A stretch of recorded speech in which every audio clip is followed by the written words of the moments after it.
Start हो गई। आउज़ बिल्लाहि मिनश शैतानिर रजीम बिस्मिल्लाहिर रहमानिर रहीम। रोगां विचों रोग जे डाढा ते जिस दा नाम गरीबी। रोगां विचों रोग जे डाढा और जिस दा नाम गरीबी ते कंड वड़ा के लंघ जांदे आ रिश्तेदार करीबी।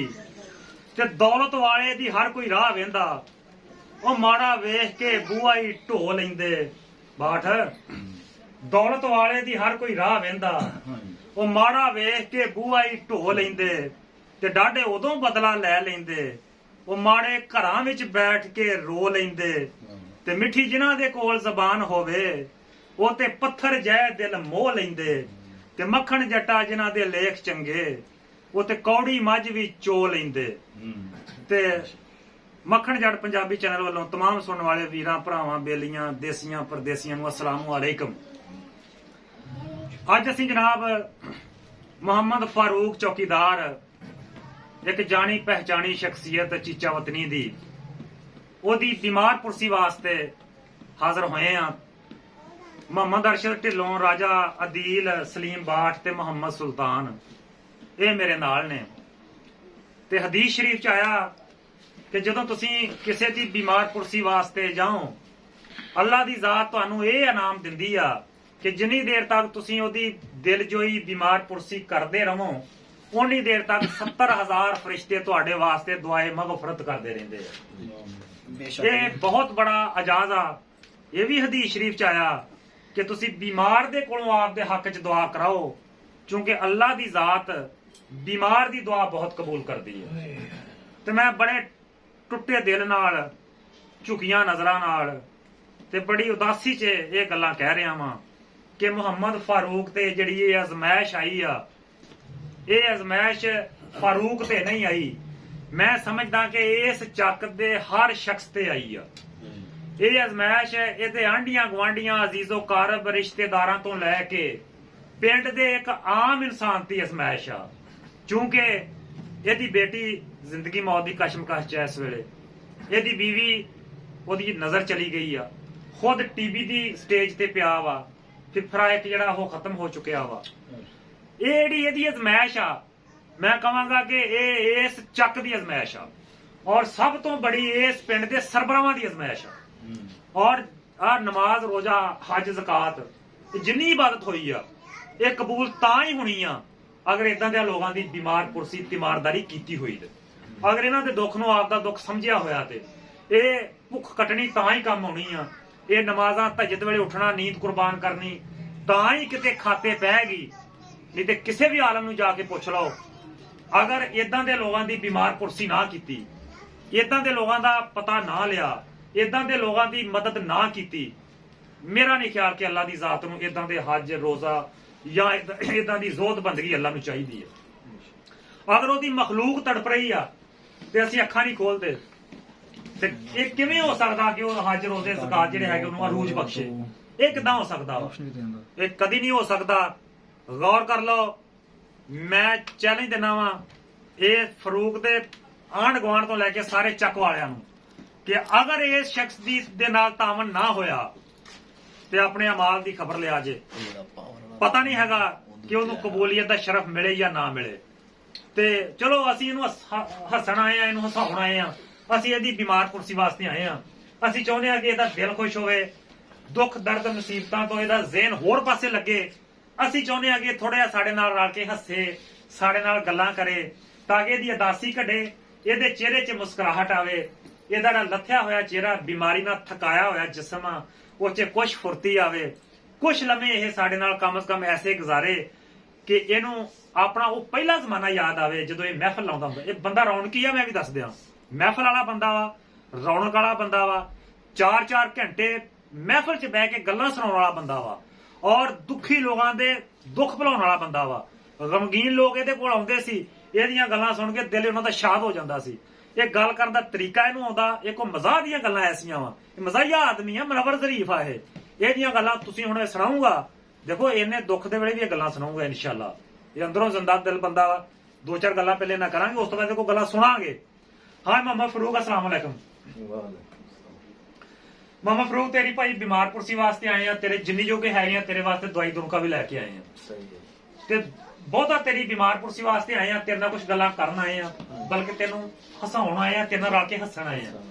ਜ਼ਰਾ ਸੁਣਾ ਹਾਂ ਬੀਤੀ ਜਦੋਂ ਦਾ ਬਿਮਾਰ ਹੋਇਆ ਵਾਂ, ਤੇਰੇ ਆਂਢ ਗੁਆਂਢ ਯਾਰ ਬੇਲੀ ਸੱਜਣ ਦੋਸਤ ਅਜ਼ੀਜ਼ੋ ਕਾਰਬ ਪਿੰਡ ਦੇ ਚੌਧਰੀ ਸਰਬਰਾ ਇਹਨਾਂ ਨੇ ਕਿੰਨਾ ਕੁ ਤੇਰੇ ਨਾਲ ਤਾਵਨ ਕੀਤਾ, ਇਹਨਾਂ ਦਾ ਵਰਤਾਰਾ ਤੇ ਦੱਸ ਜ਼ਰਾ। ਕੋਈ ਵੀ ਨਹੀਂ ਹਨਾ ਤਾਵਨ ਕੀਤਾ ਜੀ। ਕੋਈ ਮਾੜਾ ਚੰਗਾ ਕੋਈ ਨੇੜ ਹੋਇਆ, ਨਹੀਂ ਜੀ। ਤੇਰਾ ਦਿਲ ਪਰਚਾਇਆ ਕਿਸੇ ਨੇ? ਇੱਕ ਦੋ ਚੋਰੀ ਹੈਗੇ ਸੀ ਵੀ ਜਿਨ੍ਹਾਂ ਨੇ ਸਾਥ ਦਿੱਤਾ। ਅੱਛਾ, ਬਾਕੀ ਕੋਈ ਨਹੀਂ ਜੀ। ਬਾਕੀ ਕਿਸੇ ਨੇ ਪੁੱਛਿਆ ਵੀ ਨਹੀਂ? ਹਾਂ, ਨਹੀਂ, ਖਬਰਗਿਰੀ ਵੀ ਕਿਸੇ ਨੇ ਨਹੀਂ ਲਈ? ਖਬਰ ਤਾਂ ਇੱਥੇ ਆਣ ਗੁਆਂਢ ਜਿਹੜੇ ਉਹ ਲੈਂਦੇ ਰਹੇ ਤੇ ਆਂਢ ਗੁਆਂਢ ਮਸਕੀਨ ਮੇਰੇ ਤੇਰੇ ਵਰਗੇ ਸਾਰੇ ਮਾਤਾੜਾ। ਮੈਂ ਕੋਈ ਥੋੜੇ ਜਿਹੇ ਤਕੜੇ ਲੋਕਾਂ ਦੀ ਗੱਲ ਪੁੱਛਦਾ ਵੀ ਉਹਨਾਂ ਨੇ ਕਿਸੇ ਨੇ ਆ ਕੇ ਪੁੱਛਿਆ ਫਰੂਕ ਤੈਨੂੰ ਕੀ ਗੱਲ ਆ? ਚੰਦ ਹਨਾ ਹੈਗੇ ਸੀ ਬੰਦੇ ਜਿਨ੍ਹਾਂ ਨੇ ਮਤਲਬ ਪੁੱਛਿਆ ਆ ਕੇ। ਅੱਛਾ ਅੱਛਾ, ਹੁਣ ਤੂੰ ਫਿਰ ਕੀ ਮਹਿਸੂਸ ਕਰ ਰਿਹਾ ਵਾ? ਪਹਿਲੇ ਤੂੰ ਰੌਣਕੀ ਬੰਦਾ ਸੀ, ਮਹਿਫਲ ਲਾਉਂਦਾ ਹੁੰਦਾ ਸੀ, ਗੱਲਾਂ ਬੜੀਆਂ ਸੁਣਾਉਂਦਾ ਹੁੰਦਾ ਸੀ, ਹੁਣ ਕੀ ਮਹਿਸੂਸ ਕਰ ਰਿਹਾ? ਉਹ ਇੱਕ ਘਰ ਦੇ ਜੀ ਮਾਈ ਫੌਤ ਹੋ ਗਈ ਸੁਬਾਹ 8 ਵਜੇ। ਅੱਛਾ ਜੀ, ਇੱਕ ਘਰ ਦੀ? ਹਾਂ। ਅੱਛਾ। ਉਹ ਦੂਸਰੇ ਜਿਹੜੇ ਭੱਤੀ ਵਾਲੇ ਸੀ ਨਾ, ਹਾਂ ਹਾਂ, ਉਹ ਹੈਗੇ ਸੀ ਵਿਚਾਰੇ ਗਰੀਬ ਤੇ ਅੱਛਾ ਉਹ ਚੌਲ ਪਕਾ ਲਿਆ ਦੋ ਕਿਸਮਾਂ ਦਾ। ਅੱਛਾ। ਚੌਲਾਂ ਦੇ ਵਿੱਚ ਚਨੇ ਪਾ ਲਿਆਏ, ਹੂੰ ਨਮਕੀਨ ਚ। ਹੂੰ ਇੱਕ ਖਾਂਦਾ ਆਂਦਾ ਵੀ ਚਨੇ ਹਨਾ ਰਾਤ ਦੇ ਘੰਟੇ ਹੁੰਦੇ ਤੇ ਜ਼ਿਆਦਾ ਸਵਾਦ ਪਕਣੇ ਸੀਗੇ। ਅੱਛਾ ਅੱਛਾ। ਕਹਿੰਦਾ ਮਾਈ ਤੇ ਤੁਹਾਡੀ ਸੁਬਾਹ ਮਰੀ ਤੇ ਅਸੀਂ ਰਾਤ ਚ ਅੱਛਾ, ਕਿਉਂ ਰੱਖਦੇ? ਅੱਛਾ ਮਾਈ ਵੀ ਮਾਈ ਸਵੇਰੇ ਮਰੀ ਆ, ਉਹ ਕਹਿੰਦਾ ਰਾਤ ਚਲੇ ਭੇਜ ਦਿੰਦੇ ਸੀ। ਬੜੇ ਚੰਗੇ ਹੋਣੇ। ਜੰਗਲੀਆਂ ਦੇ ਪੀਰ ਨਾਲ ਕਿਦਾਂ ਵਾਪਰੀ? ਜੰਗਲੀਆਂ ਦੇ ਪੀਰ ਨਾਲ ਲੀਰ ਚਲਾ ਗਿਆ ਜੀ ਜਾਂਗੀਆਂ ਨੇ। ਅੱਛਾ। ਉਹ ਕਹਿੰਦੇ ਪੀਰਾ ਸਾਡੇ ਨਾਲ ਬੱਕਰੀਆਂ ਨੂੰ ਬਘਿਆੜ ਪੈਂਦਾ, ਅੱਛਾ। ਉਹ ਤੇ ਹਟਾ ਹੂੰ ਕੋਈ ਤਵੀਤ ਦੇ। ਹੂੰ ਉਹ ਕਹਿੰਦਾ ਤਵੀਤਾਂ ਨਾਲ ਵੀ ਕਦੀ ਬਘਿਆੜ ਹਟੇ। ਅੱਛਾ। ਤੇ ਮੈਂ ਤੁਹਾਨੂੰ ਇੱਕ ਸਕੀਮ ਦਿੰਦਾ ਹਾਂ, ਹੂੰ ਤੁਸੀਂ ਇੱਕ ਕਿਸ਼ਤਾ ਕੁੱਤਾ ਰੱਖੋ, ਇੱਕ ਰੱਖੋ ਬੁਲੀ। ਅੱਛਾ। ਉਹਨਾਂ ਦੀ ਵੱਡੀ ਅੰਮਾ ਉੱਠੀ, ਹੂੰ ਕਹਿੰਦੀ ਪੀਰਾ ਤੂੰ ਹੀ ਸਾਡਾ ਕਿਸ਼ਤਾ ਤੇ ਤੂੰ ਹੀ ਸਾਡਾ ਬੁਲੀ। ਤੇ ਅਸੀਂ ਨੀ ਕਿਤੇ ਵੀ ਜਾਣਾ। ਸਾਡੇ ਲਈ ਤੂੰ ਹੀ ਹੈ ਸਭ ਕੁਝ। ਸਾਬੋ ਤੂੰ ਹੀ ਆ। ਅੱਛਾ। ਤੇ ਪਠਾਨ ਨਮਾਜ਼ ਨਾ ਕਿੱਦਾਂ ਰਲੇ? ਦੋ ਪਠਾਨ ਦੀ ਜਮਾਤ ਨਾਲ ਰਲ ਗਿਆ ਨਾ ਤੇ ਜਦੋਂ ਬਾਹਰ ਨਿਕਲੇ ਨਾ ਮਸਜਿਦ ਚੋਂ, ਅੱਛਾ। ਇੱਕ ਕਹਿੰਦਾ ਜੀ ਆਪਾਂ ਉਹ ਜਮਾਤ ਨਾਲ ਰਲ ਗਏ। ਹੂੰ ਦੂਸਰਾ ਆਂਦਾ ਹੈ ਵਜੂ ਦੇ ਚੱਕਰ ਚ ਪੈ ਜਾਂਦੇ ਤੇ ਜਮਾਤ ਲੰਘ ਜਾਣੀ। ਅੱਛਾ ਇੰਨਾ ਜਿਹਾ। ਠੀਕ ਆ। ਬਾਹਰ ਫੜ ਗਿਆ ਨੂੰ ਬੜਾ ਸ਼ੌਕ ਸੀ ਜੀ ਹਾਂ ਵੈਗਨ ਚ ਬਹਿਣ ਦਾ। ਹਾਂ। ਨਵੀਆਂ ਵੈਗਨਾਂ ਚਲੇ ਹਾਂ ਤੇ ਬਾਠ ਬਹਿ ਗਿਆ ਜੀ ਵੈਗਨ। ਅੱਛਾ, ਅਵਾਰਡ ਦਿਖਾਓ ਜੀ। ਚਲੋ ਜੀ, ਹਾਂ। ਮਾਸ਼ਾਅੱਲਾ। ਜਦੋਂ ਵਾਪਸੀ ਆਏ ਨਾ ਸ਼ਹਿਰੋਂ ਹਾਂ ਤੇ ਵੈਗਨ ਸਾਰੀ ਖਾਲੀ ਤੇ ਵਿੱਚ ਬਾਠ ਨਹੀਂ ਬੈਠੇ ਹੋਏ ਹਾਂ। ਅੱਛਾ ਤੇ ਉੱਤੋਂ ਇੱਕ ਹਨਾ ਕਾਬਲਾ ਵੱਜ ਕੇ ਸਿਰ 'ਚ ਅੱਛਾ। ਤੇ ਲਹੂਲੁਹਾਨ ਹੋ ਗਈ। ਉੱਤਰਦਿਆਂ ਸਾਰੀ ਇੱਕ ਨੇ ਕਿਹਾ ਯਾਰ ਤੂੰ ਸੀਟ ਬਦਲ ਲੈਂਦਾ। ਅੱਛੇ ਪਿੱਛੇ ਹੋਇਆ ਦਾ। ਕਹਿੰਦਾ ਇਹ ਵੈਗਨ ਹੀ ਸਾਰੀ ਖਾਲੀ ਹੈ ਤਾਂ ਮੈਂ ਕਿੱਥੇ ਅੱਛਾ ਉਹਨੇ ਕਿਹਾ ਵੈਗਨ ਸਾਰੀ ਖਾਲੀ ਸੀਟ ਕੇ ਨਾ ਬਦਲਨੇ ਜੀ ਅਵਾਰਡ। ਅੱਛਾ ਇੱਕ ਮਰਾਸੀਆਂ ਦੇ ਪ੍ਰਾਹੁਣਾ ਆਇਆ ਸੀ ਜਾਵੇ ਨਾ। ਅੱਛਾ। ਉਹਨਾਂ ਨੇ ਸੋਚਿਆ ਵੀ ਆਪਾਂ ਲੜ ਪਈਏ ਆਪਸ ਵਿੱਚ ਹਾਂ ਇਹ ਤਾਂ ਨਿਕਲੇ। ਤੇ ਇਹ ਤੇ ਨਿਕਲੇ। ਅੱਛਾ। ਉਹ ਅੰਦਰ ਜਾ ਕੇ ਨਾ ਤੇ ਕੰਧ 'ਚ ਸੋਟੀਆਂ ਮਾਰਨ ਲੱਗ ਪਿਆ ਅੱਛਾ ਤੇ ਉਹ ਜਾਣ ਕੇ ਉੱਚੀ ਉੱਚੀ ਰੋਣ ਲੱਗ ਪਈ। ਅੱਛਾ ਗਿਆ ਨਹੀਂ ਉਹ ਤੇ ਉਹ ਖੁਰਲੀ 'ਚ ਸਿੱਧਾ ਹੋ ਗਿਆ ਅੱਛਾ ਜਿਹੜਾ ਪ੍ਰਾਹੁਣਾ ਸੀ। ਤੇ ਉਹਨਾਂ ਨੇ ਕਿਹਾ ਵੀ ਚੱਲ ਆ ਗਿਆ।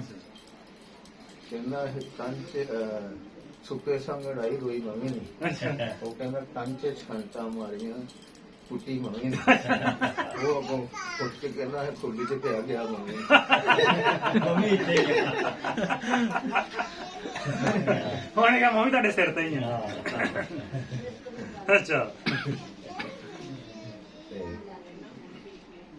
ਉਹ ਕੋਈ ਮਰਾਸੀਆਂ ਦੀ ਮਾਈ ਨੇ ਕਿਹਾ ਮੇਰੇ ਕੋਲ ਨਮਾਜ਼ ਪੜਿਆ ਕਰ। ਅੱਛਾ ਪਹਿਲੇ ਦਿਨ ਸ਼ਾਵਰੇ ਕਲਾਸ ਤੇ ਹੂੰ ਅਚਾਨਕ ਹੀ ਰੋ ਗਏ ਹੁਣ ਹੂੰ ਉਹਨੇ ਹਨਾ ਜਦੋਂ ਜਾ ਕੇ ਪੜੀਆਂ ਰਖਤਾਂ ਨੂੰ ਪਤਾ ਨਹੀਂ ਸੀ ਹੂੰ ਕਿਹੜੀ ਜ਼ੁਬਾਨ ਦੀਆਂ ਕਿੰਨੀਆਂ ਰਖਤਾਂ ਹੁੰਦੀਆਂ ਹੂੰ ਉਹਨੇ 8-10 ਤੋਂ ਪੜੀਆਂ ਘਰ ਨੂੰ ਭੱਜਿਆ ਹੂੰ ਕਹਿੰਦਾ ਮਾਂ ਨੇ ਪੜਿਆ ਹੂੰ ਫੇਰ ਨੂੰ ਫੇਰ ਹੀ ਮਾਂ ਨੇ ਉਠਾਤਾ ਉਹਨਾਂ ਹੂੰ ਫੇਰ ਹਾਂ ਚਲਾ ਗਿਆ ਵਜ਼ੂ ਕਰਕੇ ਗਿਆ ਤੇ ਉੱਥੇ ਫੇਰ ਜਮਾਤ ਖੜੋਤੀ ਹੋਈ ਹੂੰ ਉਹ ਫਿਰ ਇੱਕ ਨੂੰ ਕੁਣੀ ਮਾਰ ਕੇ ਆਉਂਦਾ ਵੀ ਰਾਤ ਦੇ ਹੀ ਖੜੋਤੇ ਨਹੀਂ ਹੋਣਾ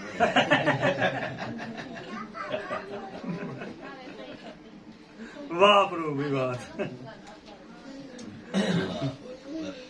ਵਾਹ ਜੀ ਵਾਹ ਇੰਨਾ ਕੁਝ ਯਾਦ ਨਹੀਂ ਕਿ ਤਾਂ ਲੋ ਜੀ ਇਹ ਮੁਹੰਮਦ ਫਾਰੂਕ ਸੀ ਇਸ ਟਾਈਮ ਬਿਮਾਰੀ ਦੀ ਹਾਲਤ 'ਚ ਪਿਆ ਵਾ ਜਿੱਥੋਂ ਤੱਕ ਵੀ ਮੇਰੀ ਆਵਾਜ਼ ਜਾਂਦੀ ਹੈ ਇਹਦੇ ਲਈ ਦੁਆ ਜ਼ਰੂਰ ਕਰੋ ਉਹ ਅਜ਼ਮਾਇਸ਼ ਇੱਥੇ ਆ ਗਈ ਆ ਬੱਚੀ ਇਹਦੀ ਤੇ ਦਿਮਾਗ ਦਾ ਅਟੈਕ ਹੋ ਗਿਆ ਇਹਦੇ ਘਰ ਵਾਲੀ ਦੀਆਂ ਨਜ਼ਰ ਚਲੇਗੀ ਉੱਤੇ ਕੋਈ ਨਜ਼ਰ ਦਾ ਮਸਲਾ ਬਣ ਗਿਆ ਅਸਲ 'ਚ ਅਗਰ ਹਦੀਸ ਤੇ ਕੁਰਾਨ ਨੂੰ ਪੜਿਆ ਜਾਵੇ ਤੇ ਜਦੋਂ ਐਸੇ ਹਾਲਾਤ ਬਣਦੇ ਆ ਅਜ਼ਮਾਇਸ਼ ਇਸ ਘਰ ਤੇ ਨਹੀਂ ਆਉਂਦੀ ਜਿੱਥੇ ਬਿਮਾਰੀ ਆਉਂਦੀ ਆ ਅਜ਼ਮਾਇਸ਼ ਆਸ-ਪਾਸ ਵਾਲੇ ਲੋਕਾਂ ਤੇ ਆਉਂਦੀ ਆ ਪਿੰਡ ਵਾਲਿਆਂ ਤੇ ਆਉਂਦੀ ਆ ਉਹ ਕੀ ਵਰਤਾਰਾ ਕਰਦੇ ਆ ਅਗਰ ਉਹਨਾਂ ਦਾ ਵਰਤਾਰਾ ਠੀਕ ਆ ਤੇ ਨਮਾਜ਼ ਕਾਇਮ ਆ ਅਗਰ ਉਹਨਾਂ ਦਾ ਵਰਤਾਰਾ ਠੀਕ ਨਹੀਂ ਤੇ ਨਮਾਜ਼ ਮੂੰਹ ਤੇ ਮਾਰਨ ਵਾਲੀ ਗੱਲ ਹੋ ਜਾਣੀ ਆ ਤੇ ਬੰਦਾ ਯਾਰ ਜ਼ਾਇਆ ਹੋ ਰਿਹਾ ਬੰਦਾ ਠੀਕ ਆ ਮਜ਼ਾਕ ਵਾਲਾ ਬੰਦਾ ਵਾ ਐਸੇ ਲੋਕ ਘੱਟ ਆ ਜਿਹੜੇ ਦੁਆਇਆਂ ਨੂੰ ਹਸਾਉਣ ਦੁਆਇਆਂ ਦੇ ਦੁੱਖ ਭੁਲਾ ਦੇਣ ਬਾਕੀ ਮੂੰਹੇ ਤੇ ਬਹੁਤ ਬੈਠੇ ਆ ਹੱਥਾਂ ਜਿਹਨੇ ਮਰਜ਼ੀ ਲੱਭ ਲਓ ਬਹੁਤ ਛੋਟਾ ਲੇਕਿਨ ਐਸੇ ਫਨਕਾਰਾਨਾ ਲੋਕ ਬੜੇ ਘੱਟ ਆ ਇਹਨਾਂ ਦੀ ਕਦਰ ਕਰਨੀ ਚਾਹੀਦੀ ਆ ਜ਼ਿੰਦਗੀ ਜਾਣ ਵਾਲੀ ਸ਼ੈ ਆ